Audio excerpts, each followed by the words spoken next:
Hello everybody, good evening and welcome to the United Stand. Paul Brooks says, where are you, Mark? I'm bloody here, mate. I'm here, I'm ready to go. We're ready to go. It's the United Stand for all the latest Manchester United news, where we're going to be talking about Ten Hag's big injury boost with 5 first-team players back in action for United, which is a real shot in the arm of positivity. We'll also be talking about this Glazer potential stay at Manchester United. I'm going to give you a 5-point plan why it's impossible, and they're spinning and everyone should see what they're trying to do. Also, Declan Rice to Arsenal. They're the favourites to get him. Is that big? Does that really matter? We'll talk about that as well. Roy Keane has spoken about Harry Maguire and Victor Lindelof yesterday. I forgot to mention this. Says they shouldn't be at the club if they can't perform for the club against teams like Nottingham Forest. We'll talk about that as well. But I want to start off with this very, very quickly at the start of the show, because if I don't let it out, I'm going to explode. So you might have seen that FIFA, the game, have put out their nominees for Player of the Season this season, and it's absolutely disgraceful that Rafael Varane, David De Gea and Bruno Fernandes have been left out. I mean, look, I'm all for democracy, I'm all for voting, but if you get the candidates wrong, it's corrupt. It's quite simply corrupt. And when you look at what the nominations are, the goalkeeping nominations, Alisson, Bernd Leno, Nick Pope, Aaron Ramsdale, absolutely fine with that. Kepa, no De Gea, Kepa from Chelsea. Every time I watch Chelsea, he's crap. He gets beaten from all angles. He's allergic to crosses. He's rubbish. Dracula. What's that all about? Defenders, Botman, okay. Gabriel, okay. Martinez, okay. Ben Mee, Christian Romero, Ruben Diaz, Saliba, yeah, okay. Shaw, okay. Thiago Silva, okay. Trippier, Zinchenko. Ben Mee and Romero ahead of Rafael Varane. Are you having a laugh? Absolutely incredible. And then midfielders, Bruno Guimaraes, fine. Casemiro, fine. De Bruyne, fine. Højbjerg, Bentancur, James Maddison, Alexi McAllister, okay. Mitoma, fine. March, fine. Odegaard, fine. Rodri, fine. Paulinho, okay. No Bruno Fernandes? Are you having a laugh again? Absolutely incredible. And they haven't put Ivan Toney in the strikers, but they put Kai Havertz. What the bloody hell's going on there? I don't know. I'll tell you what, the people who are doing these nominees are the same prats who put Spurs at the top of the career mode every bloody year when they wouldn't know the top 4 if it bit them on the arse. It's incredible. It's absolutely incredible. And look, you know what? At the end of the day, does it really matter? Yes, it does, because I can't stand misinformation. It terrifies me that my youngest, Seb, or my middle one, might look at that list and go, oh, that is a fair representation of what's going on. It's not. It's an absolute farce. You know, it's like the Oscars, right? Leonardo DiCaprio, Jack Nicholson, Matt Damon, Keanu Reeves, and James Corden. I mean, it's like, fucking what? What acting's he done? Dressed up as a bloody cat on Cats and looked like a Pratt FC. It does need calling out. You might find it very funny, but it does need calling out because it's wrong. Havertz, he's a bloody hazard. He's a bloody health hazard. He's rubbish. He's so bad. Romero, centre-back of the season ahead of bloody Varane, and Kepa ahead of De Gea. I can't spit. And James Maddison ahead of Bruno Fernandes. Bloody hell, talk about scraping the barrel. It's like scraping the bottom of your cat litter tray when you've not cleaned it out for a week. And James Corden's been using it. Oh, dear.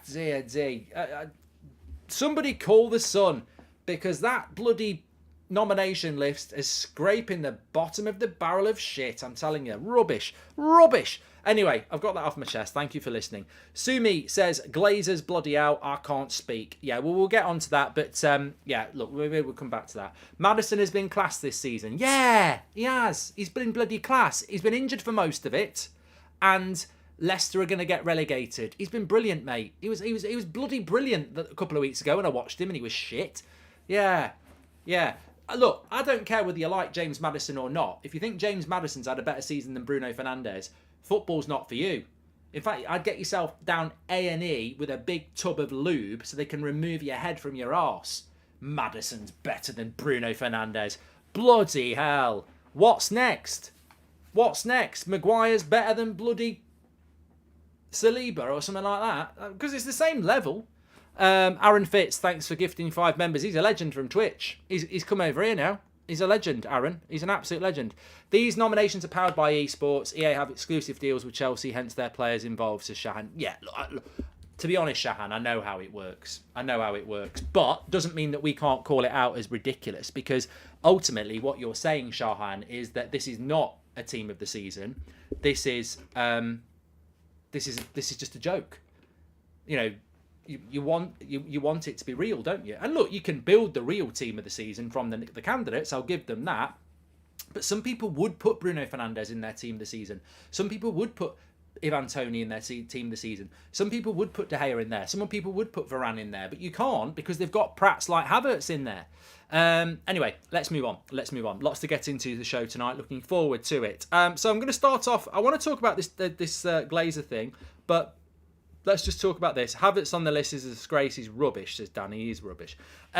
Just a bit of a boost, a bit of positivity. Really good positive news, actually. Ten Hag's received a huge injury boost. Obviously, it's nothing to do with Martinez and Varane, unfortunately. But Malacia expected to be back for Sevilla. Luke Shaw expected to be back for Sevilla. Rashford's got an outside chance of being back for Sevilla. Sabitzer, there is hope that won't be too bad, and he will be back for at least the Brighton game. And Garnacho's back training as well. So with those 5 players, there's a real strong belief that by the time we play, I think, is it Spurs a week on Thursday? All 5 of those players could be back involved in the matchday squad. Garnacho's the one that's probably going to take a little bit longer, and Rashford, there's a bit of uncertainty. But real positive there that we're getting those players back, because look at the bench yesterday. People will moan and say, well, none of them can play centre-back. Well, hello, Luke Shaw can play centre-back. But I think the real positive for me is that you look at the bench yesterday, it wasn't great. So if you can bring those 5 players back, none of which were on the bench yesterday, the bench suddenly looks good. And also, I've not mentioned Scott McTominay there. Scott McTominay's meant to be back soon as well. So that's 6 players. I mean, that's basically add them to the bench. Even if you like the first team yesterday, that's 6 players on the bench. It's a really crucial time. I know it's maybe not as amazingly exciting as me saying we're linked with bloody, Ramos, but it is big. We can't sign anyone before the summer, but we do need players on that bench, and we do need players back. So I think it is a real positive. Mike Calvert is 50 on Thursday. He can't speak. Well, happy birthday for that, mate. When it happens, I'm trying to remember it for Thursday for you. But look, as well, I think that when you look at that and the introduction of these players coming back, just talking about it, I was really impressed with Victor Lindelof yesterday. And I personally think that the back 4, I don't know whether anyone agrees with this. Smash a like on the video or tell me somehow that you can agree with it or disagree with it. I'll try and read some out. But I think, for me, Man United's best back 4 between now and the end of the season that fills me with the most confidence, and we'd have to see how it works, but I think it would work, would be De Gea in goal, Wan-Bissaka at right back, Victor Lindelof right-sided centre-back, Luke Shaw left-sided centre-back, and Dalot left-back, with Malacia backing him up, and then obviously Maguire backing up the 2 centre-backs. That, for me, is our best back 4. I just think it works best. I mean, remember, Victor Lindelof is not left-footed, so Victor Lindelof will work off the right side better. I mean, realistically, what's he going to do? Luke Shaw and Harry Maguire? I think Lindelof is quite clearly better than Maguire, and he proved that yesterday. So, for me, I would like to see Luke Shaw left-sided centre-back with Lindelof. And, look, it's not as strong as Martinez and Varane, we know that, but I think that's the balanced back 4 I would like to see, because you've got to have mobility, and I think you get that with that. But look, whether we'll see that happen or not, I don't know.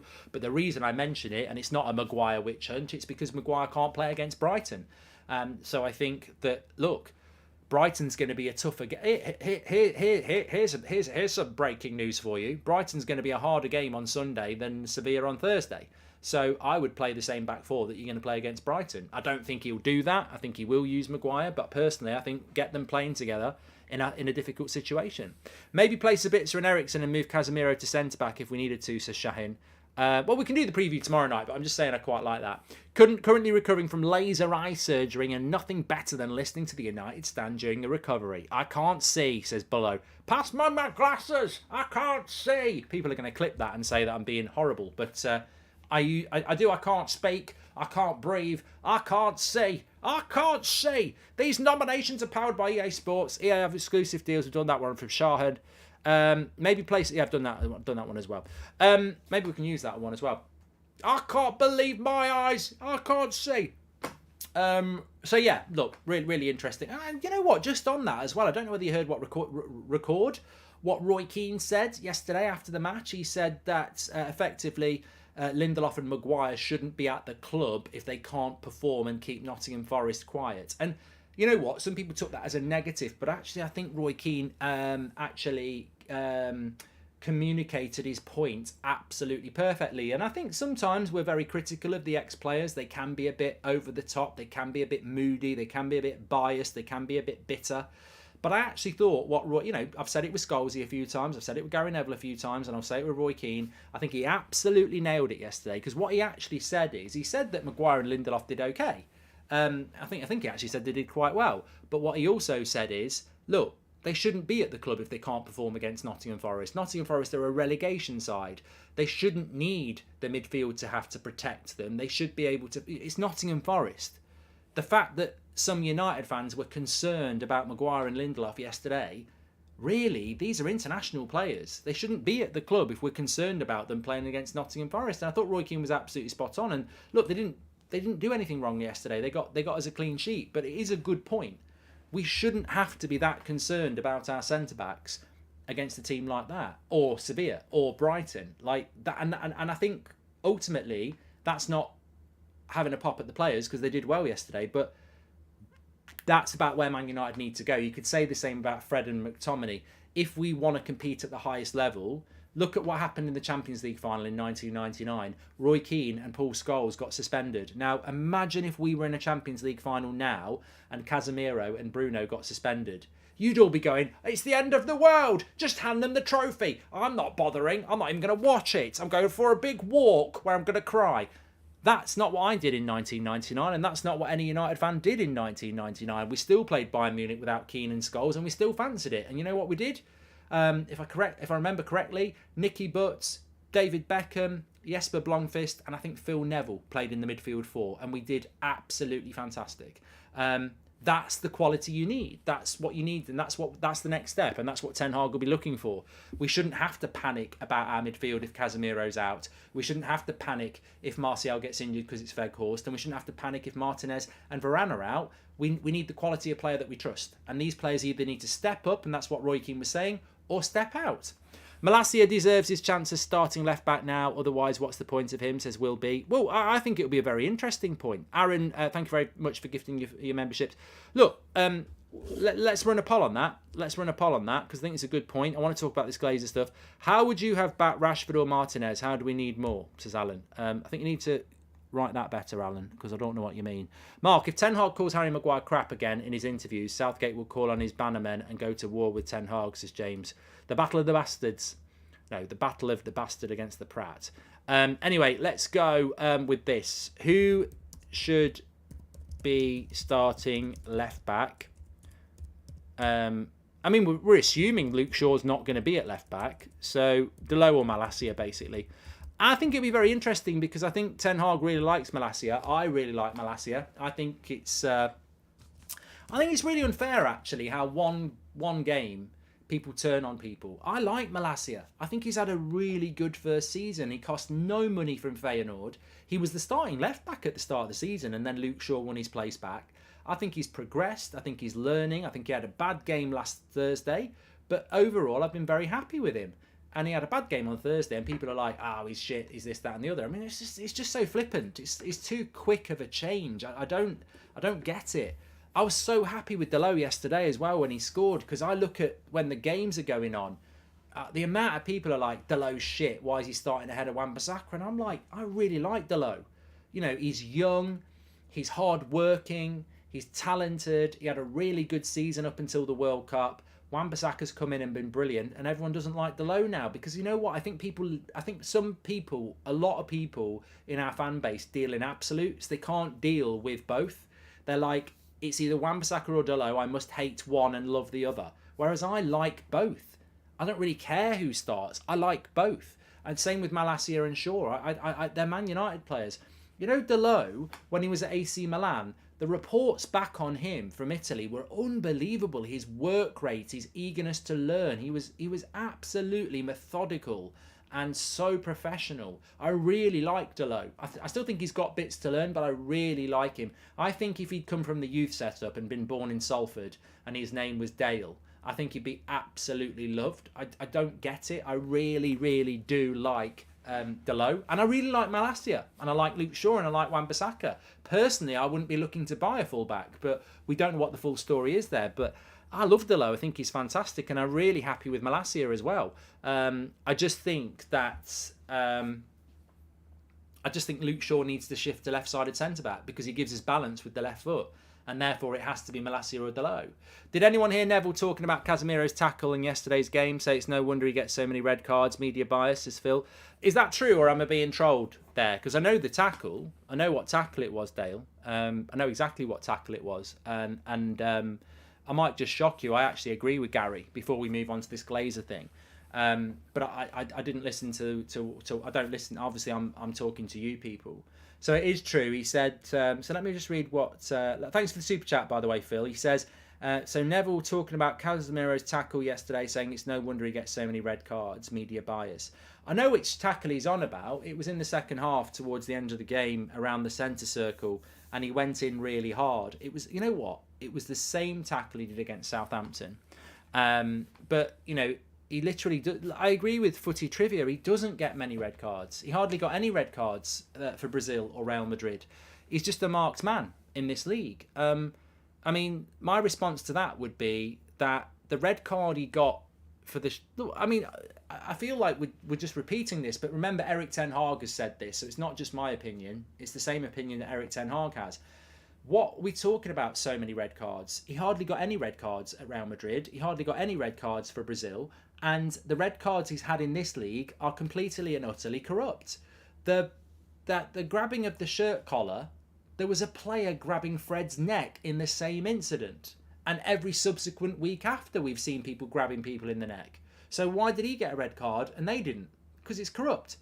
The red card against Southampton was the same as the tackle yesterday. In a way, Gary Neville's right. If Gary thinks it's a red card against Southampton, it probably was a red card yesterday. The problem is, 99% of the footballing world know it's not a red card. It's a hard tackle where he wins the ball.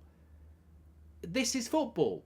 There's been countless tackles before and after Casemiro's that were way worse. Lamella on Thursday night in the Europa League was way worse than Casemiro's because he didn't even get the bloody ball.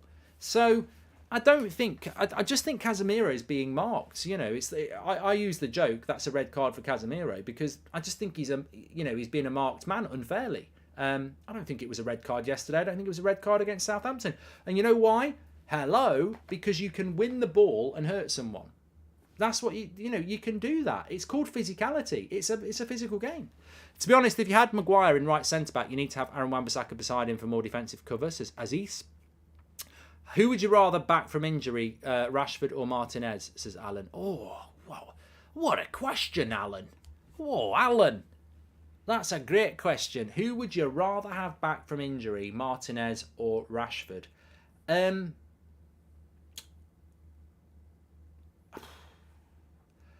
You know what? It's close. It's really close. Because you know why it's close? Because even if I don't say Rashford, who I really like, how vulnerable is Martial? And then you're stuck with Weghorst. So then I want to go with Rashford, but then I think we really miss Martinez at centre back. We haven't got a starting centre back. So I think I'm sort of 50-50 on it. But if you could tell me Martial would be fit till the end of the season, I'd get Martinez back because we need a centre back. But if you're telling me Martial was going to get injured again, I think I'd want Rashford back. It's tough. Good question. I would go Delot at right back and Malacia at left back as they're better going forward. I'd like to see us go and dominate Sevilla. Malacia redemption from the mistakes, says James. I can see Delot kicking on big time next season after another pre-season with Ten Hag. Same for a few of the other players like Anthony and Sancho, says It's a Duck. And Andy Weatherall's just gifted a membership, which is fantastic. Just as a little bit of a side, it's got nothing to do with the show. Really interesting conversation I had today about we're going to get another 3 tour dates in June, which is really exciting because we did 4 dates in March, so we've got another 3 dates coming up in June, which we're going to sort of be end of season review, but the same, sort of vibe as last time. So I'm hoping we can announce where they're going to be in June, and we might be doing one in New York in July, which I probably shouldn't have just said because it might be a hint at something, but we'll see. Anyway, let's have a read of this super chat. It's a duck. Thank you very much. Okay, so look, at the end of the day, Gershom says I'd take the butcher back as you build a team from the back, not from the front. And I'm in the bath watching Goldbridge, says Skin. Lovely stuff. Don't drop your camera or your thing. Absolutely do not do that. Terrible statistics. 69% of you would go with Delo at left back over Malacia at the moment. That might be recency bias, but I like both. I trust Ten Hag on what he wants to do around that. Now, I just want to go into this because obviously we did a video this afternoon. I'm sure some of you've seen it. There was some breaking news this afternoon, and it's the third time in the last few days from different sources that the Glazers... What I will say about this is, although I don't believe it, I don't not believe the stories from Mark Ogden or Sky or Financial Times or wherever it's coming from. The story has been put out there. It's been planted. There is no doubt about that. That story has been put out there. And that story is that the Glazers are confident of staying at the club from investment that will allow them to stay. That story's been put out there. It's probably come from the club. The question is, why have they put it out there? And my belief is they put it out there because they're trying to make Al-Thani or Sir Jim bid higher, because they're basically saying we're thinking of staying because the offer isn't good enough. So they're trying to get the offer up. I think that's what's happening. Delo equals great attitude. Malacia is young. Evra, says Mike Calvert. Well, we're on. It's a win both ways, isn't it? They're pushing up the price. They're exactly pushing up the price, Philip. But I spoke about it this afternoon off the cuff because I was literally going live about it's a 2:00 show. We were going to talk about Gravenberch and the story broke. So I was reacting to it live. Since then, I've taken a few notes to sort of summarise why I think it's a total load of rubbish and it's a load of spin. In summary, I think they're doing it to drive the price up and they're going to sell. But if you think that's a little bit vague, I just wanted to give you a few sort of bullet points to back up why I think this, and I think a lot of people agree with me. So the Glazers can basically sell Manchester United for £5 billion now, and they can take $1 billion each, because I think there's 5 Glazer siblings. So they could all take $1 billion each now, 5 billion, 5.5 billion, 6 billion, whatever you want, just over $1 billion each. Okay. They're talking about taking investment into the club and doubling the value of the club from 5 to 10 billion over the next 10 years, right? Investment into the club can't be any more than 2 billion because they only own 69% of it. So if they want to buy 100% of it, they've got to pay to buy the extra 30%, which they won't want to do, and then sell it to somebody else. That doesn't make sense.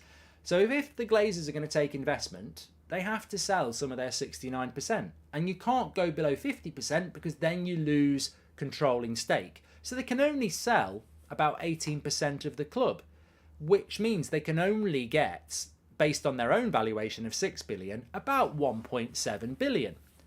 So they get 1.7 billion and give up 18% of the club, right? They only own just over half the club then, by the way. So there's a lot more opinion that they've got to appease.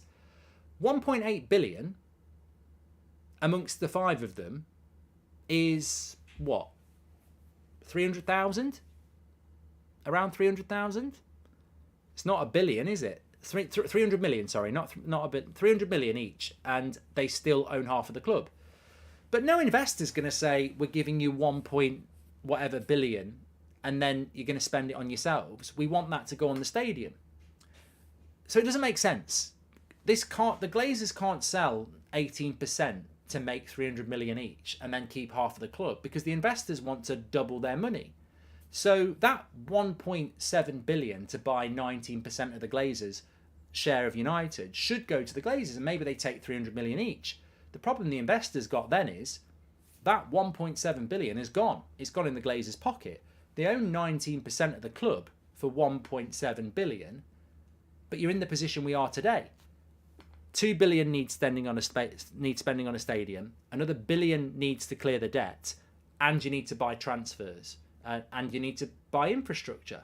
So these investors give 1.7 billion to the Glazers. The Glazers pocket a little bit of money each. They're not going to put it into the club.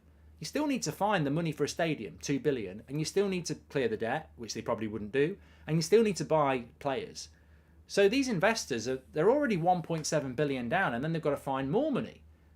But also, you only own 19% of the club, so you're not going to go, well, we're going to pay 2 billion for the stadium, we only own 19%. It's just completely and utterly illogical. It doesn't make any sense on any level for somebody to give the Glazers 1.7 billion for 19% and then have to buy a stadium as well. It doesn't make any sense. And as for taking the club from a 5 billion club to a 10 billion club, well, the only way you're going to do that is by increasing the stadia to bring more fans in. But you can't fill the stadium if you don't have success.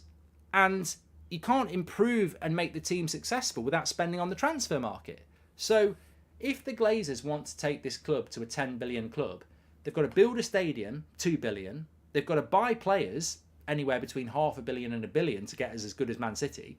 And the infrastructure. We're talking 3 or 4 billion. Where's this money coming from? More debt. And we've already got debt.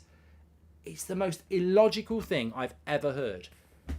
Why would anybody invest in Man United? It's going to go straight in the Glazers' pocket, and you're still presented with the same problem we've got today. New stadium, debt, and transfers and infrastructure. Because if you don't, Man United's not going to just automatically go from a 5 billion club to a 10 billion club. I'll tell you for free, if we don't build a stadium and we don't give money to the manager, we'll be Spurs. Man City, Newcastle are just going to walk away from us. So I'm sorry, I'm not buying it. And maybe you didn't understand bits of that. Maybe it was very simple for you to understand. But actually, the investment goes into the Glazers' personal pocket. And then you own 19%. But the club is as it is. So where's the rest of the money coming from? More debt. We can't take on any more debt. And we're not good enough to win the Champions League or the title without spending $500 million on the team. So I just think it's absolute bullshit. Glazers out right now. Love United, hate Glazers, says Jay. And also, welcome to the Members Club, James Vince. So, look, I'm genuinely not Spurs. In fact, Jacob's right. We'd be Spurs without the stadium. They can't take dividends as well, says Footy Trivia. So it doesn't make any sense. I'm genuinely not worried. Andy Weatherall's gifted a membership, but I'm genuinely not worried. And as much as I really don't want to be the person saying don't worry to you, because you've all got to make your own mind up, when you actually break it down, this whole investment thing, the only thing that makes sense about it is that it's being done to try and boost the price to sale. Because you know the simplest thing is, if I'm the Glazers, right, and we'll move on after this, but if I'm the Glazers, right, I've bled the club dry for 17 years. I haven't built the stadium for 17 years, so I can bleed the club dry. And that's what they've done.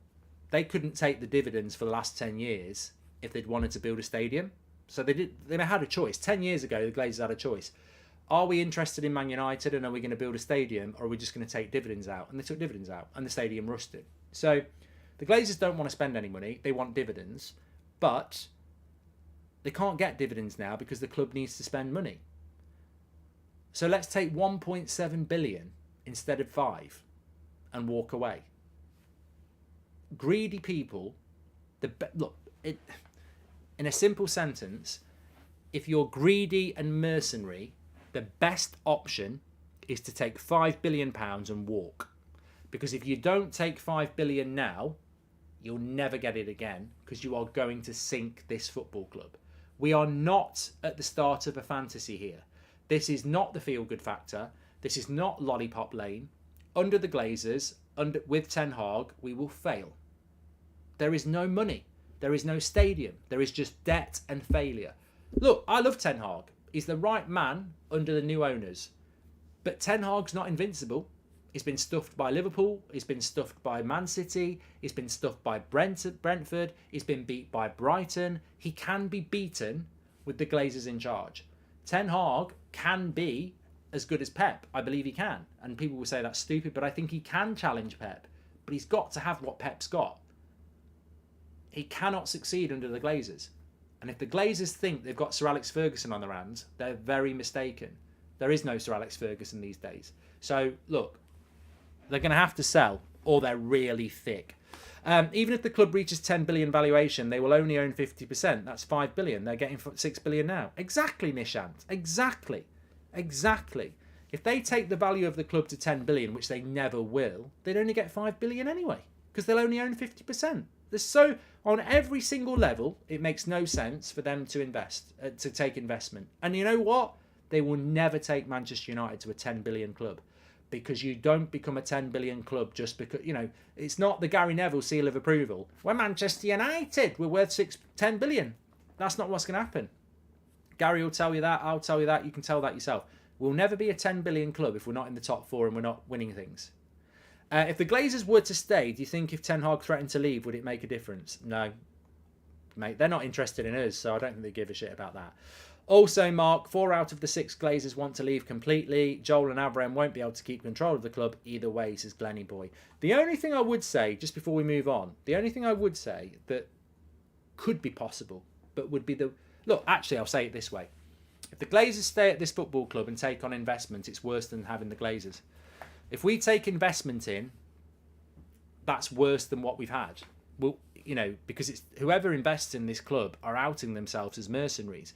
But what I would say is that Avram and Joel could try and stay, but they'll dilute their ownership. And what we do not want is diluted ownership at Man United. We need proper owners. Hi, Mark. Shout out to my friend's music. As you're right, says Finley Hargreaves. Thank you very much. Apparently, Liverpool are winning 2-0 against Leeds. Do you really care? It's a mid-table battle against a relegation team. Do you think there will be riots if they end up staying, says Ben? I mean, I can't really comment on that, but I think I can, as much as anybody else can. I think that it's easy to say that if the Glazers stay at this football club, there will be outrage from the fan base, and I think that there will be a major reaction from the fan base. What I would say about the Glazers is, if they're going to stay, they'll announce it straight after the end of the season, because this is how they got away with the Super League. They will not announce they're staying before the end of May. If they do stay, and I don't think they will, they'll announce it on June the 1st when there's no games, because they know that the fan base can't unite in numbers when there's no matches going on. But I still don't think that will make a massive difference. The sad thing is that I remember the sense of dread the fans had when the Glazers first took over the club, says Stephen, and they were right. Moving on, I just wanted to talk about something else, because obviously Manchester United are looking at a midfielder this season, and I've sort of been a bit closed off on this story, but it really is gathering momentum, and I think it probably is going to happen, if I'm honest. Arsenal are being reported as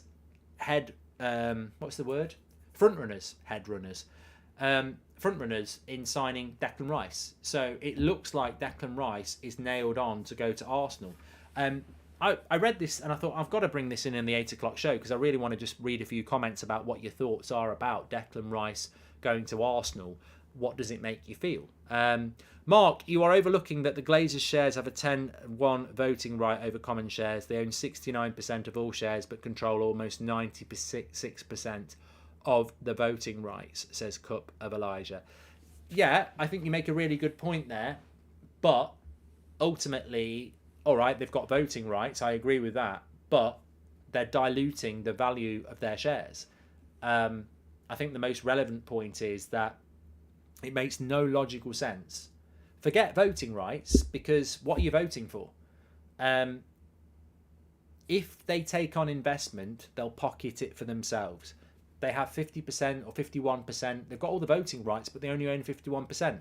A stadium still needs to be built. Transfers need to be spent on. They won't get any dividends. Their dividend will be £300 million each for selling 18%.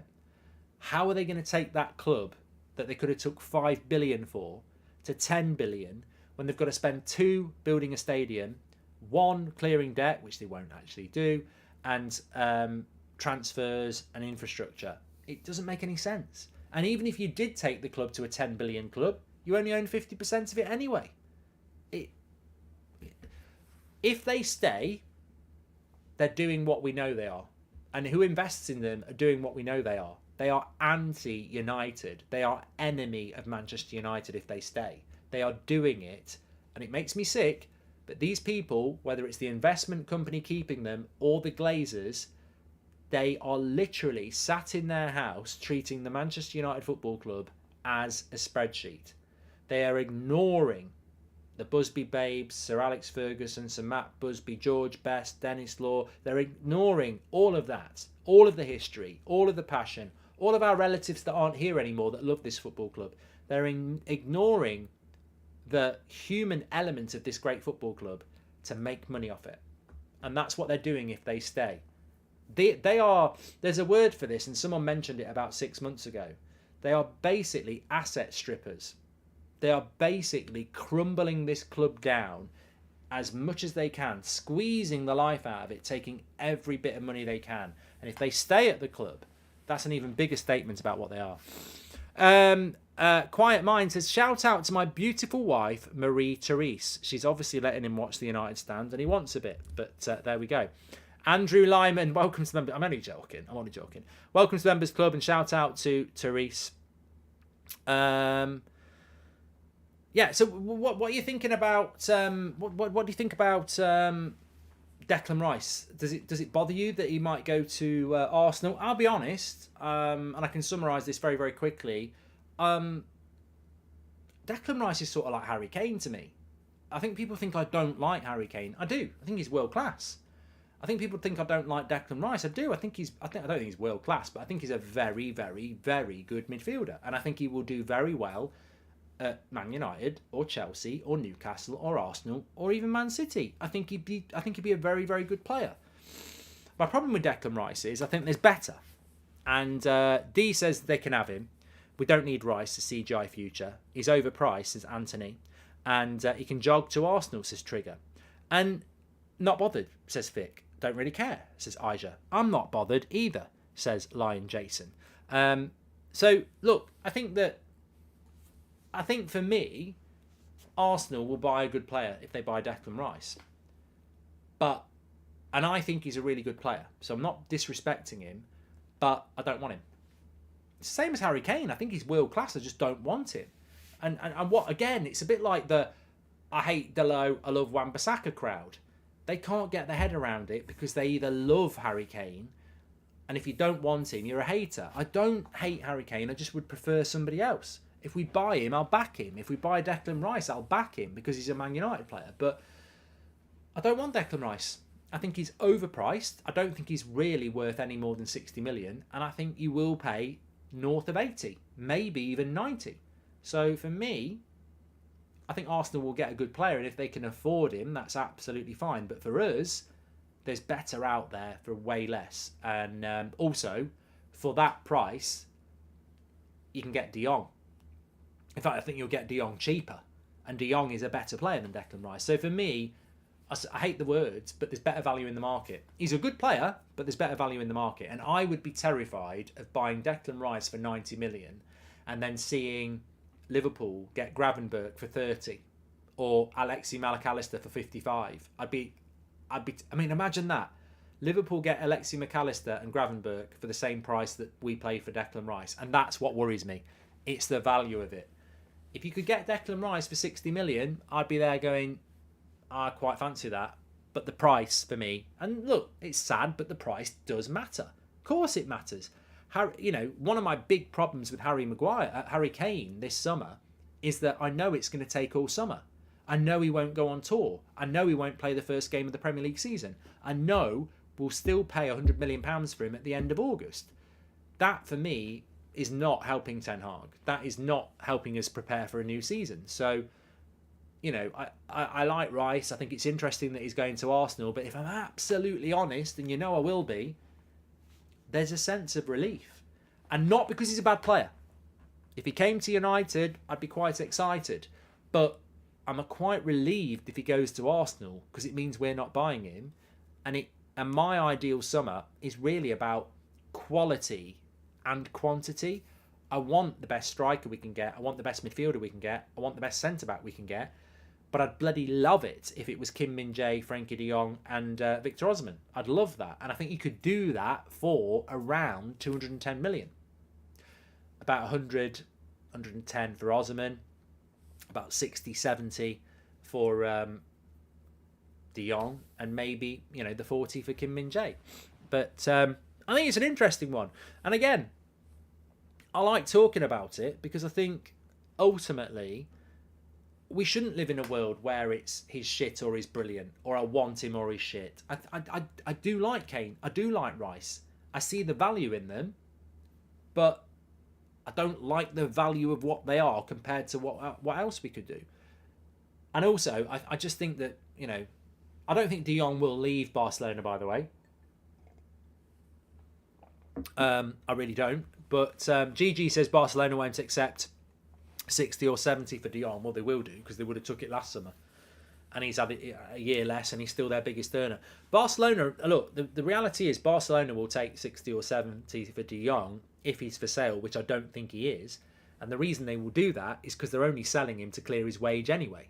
Like, Barcelona do not want to sell De Jong. He's not up for sale because they don't think he's good. He's up for sale because he's their biggest wage, and they're in financial trouble. That's why they wanted to sell De Jong in the first place. I don't know why I've suddenly got a bit of really snotty nose. Snotty bridge. Shame what Spurs have done to Spence and Basuma. The sad thing about... Raz makes a good point. The sad thing about Basuma is I think that there's still a really good player there. And I think someone will get it. Maybe it'll be Spurs under their new manager, but he's a good player. Actually, Basuma's better than Casido up until this season. He's just been completely misused. I don't know what it is. I mean, maybe the mentality of the players is a problem there as well. But it's certainly. I still think he's a good. I still think Basuma would have been a really good signing, but obviously, I think my preference now would be to go for Casido, because you don't want damaged goods, and I think that Spurs move has damaged him. I wouldn't recommend Basuma coming to Manchester United now. I think in some ways Gravenberch's quite similar, but obviously Ten Hag's worked with Gravenberch, so look, Ten Hag's a very, very clever manager, isn't he? If he thinks Gravenberch's a good signing for Man United, he's had a year in the Premier League. It's not like when he bought Martinez and Antony and he'd never managed here. He's had a year in the Premier League. He's seen Scott McTominay. He's seen Fred. He's seen Casemiro. He's seen the opposition midfielders. He will know from his time at Ajax training Gravenberch whether Gravenberch is better and suited to this league. And if he goes for it, great. I mean, I had some Liverpool fans messaging me earlier saying, no, it was actually on social media, tagging me, going, Goldbridge actually thinks Gravenberch would pick Manchester United over Liverpool. And I'm like, again, do you want some lube to remove your shoulders from your arse because your head's hitting your bloody stomach? What are you talking about? Of course Gravenberch will choose Manchester United over Liverpool if we're in for him. Ten Hag coached the guy. I mean, they mix their logic up. Oh, Klopp was at Dortmund. He'll definitely get that player from Dortmund because he was at Dortmund or he played for him at Dortmund. The minute you mentioned Ten Hag basically brought Gravenberch through and coached him, no, he'll choose Liverpool because he loves Klopp. He loves Liverpool. He just loves Anfield. I don't think so. I think if Gravenberch is approached by Manchester United, he'll come to Manchester United because he knows Ten Hag and he needs to resurrect his career. And if you're a player, it doesn't matter what Jurgen Klopp says to you, if you're a player who's had a bad year and you want to resurrect your career, you're going to go to a manager that knows how to do it. I think Gravenberch would come to United. I don't think United are in for Gravenberch, by the way, but I do think that I think it'd be a good signing for Liverpool. I think we'd have a big advantage if we went for him. I really, really do. And look, I wouldn't say I've been respectful of Liverpool, but they have been better than us for the last few years, and most players would choose them over us. But there is a tide of change here, especially if we get new owners. But even now, like, we're in the Champions League, you're not. We've won trophies, you've not. We are and have and are closer to the title race than you are. You're miles off. You're at the end of an era. We're at the start of an era. As Ten Hag says, it goes in cycles. At the moment, United are a very attractive club in a playing sense. Can't see Bayern giving us Gravenberch unless wanting to buy another player in the same position, says Zhao. Well, I think Bayern Munich will be buying players in the summer. And remember, they've got Lema coming in as well, as Shriek just reminded us. Conrad Lamar is coming in as well from Leipzig. So they will be moving some players on. The last time a Manchester United... the last time a Manchester... Oh, Robitz just made me depressed. Listen to this.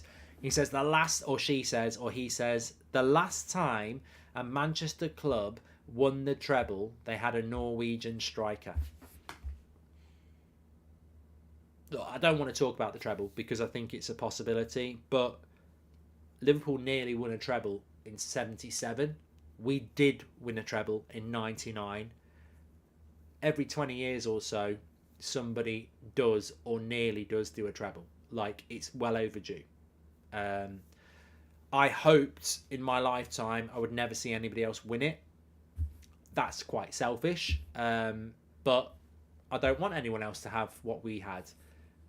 If Man City do win it, and I really hope they don't, but if they do win it, we already done it. We've done it first. So, but I don't want them to do it. Of course I don't. We have a chance of stopping them. We have to beat Brighton on Sunday, and then we've got a chance in the final. I think we have an absolute obligation to do absolutely everything we can. And remember, if we play them in the FA Cup final, the Champions League final's after the FA Cup final. So I'm not saying go out there and injure them, but I'd go out there and give them a bloody hard game. I wouldn't make it easy for them. But look, we'll have to wait and see. It's a very exciting season, isn't it? And sometimes excitement can be the fear of somebody doing something you don't want to do. We had the girl first, says Just Kevin. Or the boy, we're all diverse now. I think in some ways we're probably quite lucky that no one's done the treble over the last few years, because Man City and Liverpool have been very dominant, and English teams have been good in the Champions League. Andy, thank you for gifting a membership as well. Remember to give a like, everyone, says Renate. Yeah, big shout out to the mods as usual. And Sheffield United will upset City. They won't. They definitely won't, Marcus, because two of Sheffield United's best players actually are on loan from Man City, so they can't play against them. Is it Doyle and McAtee? So, look, that Sheffield United, Man City could put their bloody kids out on Saturday afternoon and they'll beat them. Anyway, thanks everyone. Hasib says thanks for the membership. I think he got gifted it. I've enjoyed the show tonight. We've sort of gone across lots of different topics, and I enjoy those sort of shows. So look, big week for Manchester United. Good to have some injuries coming back. And look, I'm massively excited about Sevilla and Brighton, and I've got to say, the way that we played as an attacking team yesterday, we sort of defended on the front foot, and I loved that, because I think with Solskjaer, with Maguire and Lindelof, it was Harry the Hoover and Victor the Vacuum. It was deep, tuck-in fullbacks, CDMs in front of them, really deep counter-attacking football. Yesterday, we defended from the front. They couldn't get at our centre-backs because we defended from the front, and we were really entertaining. We created loads of chances. So I'm hoping we're going to do that against Sevilla. Brighton's going to be a really tough game. I mean, I think that game, if you've got any plans of missing a Man United game over the next couple of games, do not miss the Brighton game. I think that, I'm not saying we're going to lose, but if we win that game, Brighton are a very, very good side. It's going to be really good. I wouldn't be too concerned if Man City win the treble, because it will always be tainted due to the many violations they've committed, says Stephen. Well, they've got to be proved guilty first, Stephen, let's be honest. Right, everybody, thanks everyone for watching. Don't forget to leave a like on the video and subscribe. I must just say, actually, I'm wearing one of our merchandise jumpers. If you want to get one of these, we do ship them worldwide. United Stand Shopify, just type it in on Google, and that will get you there. Oh, I've even got a runny nose now. What's all this about? I don't know. The link's probably in the video description as well. I'm on the morning show in the morning, funnily enough, because it's in the morning. 10 o'clock tomorrow morning. I'll see you then. Take care, everyone. You're legends. I love the show tonight. It's had a really good vibe, and I'll speak to you all in a bit. Thanks for watching.